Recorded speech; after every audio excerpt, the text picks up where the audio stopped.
এই পৃথিবীর সবচাইতে নির্যাতিত, নিপীড়িত এবং দুঃখ ক্লেশে ভরা মানুষটাকে আল্লাহ পাক এই এক মুহূর্তের জন্য জান্নাতে ঢুকে দিয়ে বের করে নিয়ে আসবে।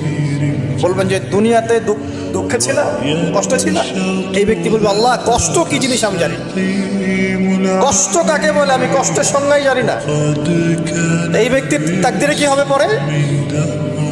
এই ব্যক্তি জান্নাতের আরাফ নামক জায়গায় দাঁড়িয়ে থাকবে, চেহারাটা ঘুরিয়ে দেওয়া হবে জাহান্নামীদের দিকে। সে বলবে যে আল্লাহ চেহারাটা খালি আমাকে জান্নাতের দিকে ঘুরায় দাও, আমি জান্নাতে যেতে চাচ্ছি না, খালি চেহারাটা ঘুরায় দাও, বাস এনাফ। আল্লাহ বলবেন আর কিছু চাবো না তো? না, আর কিছু চাবো না। ঠিক আছে, চেহারা ঘুরাই দিল।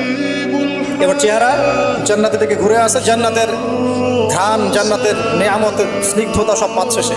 এবার বলছে আল্লাহ শুধু দরজার কাছে নিয়ে যেয়ে রেখে দাও, ঢুকতে চাবো না। আল্লাহ বলবেন যে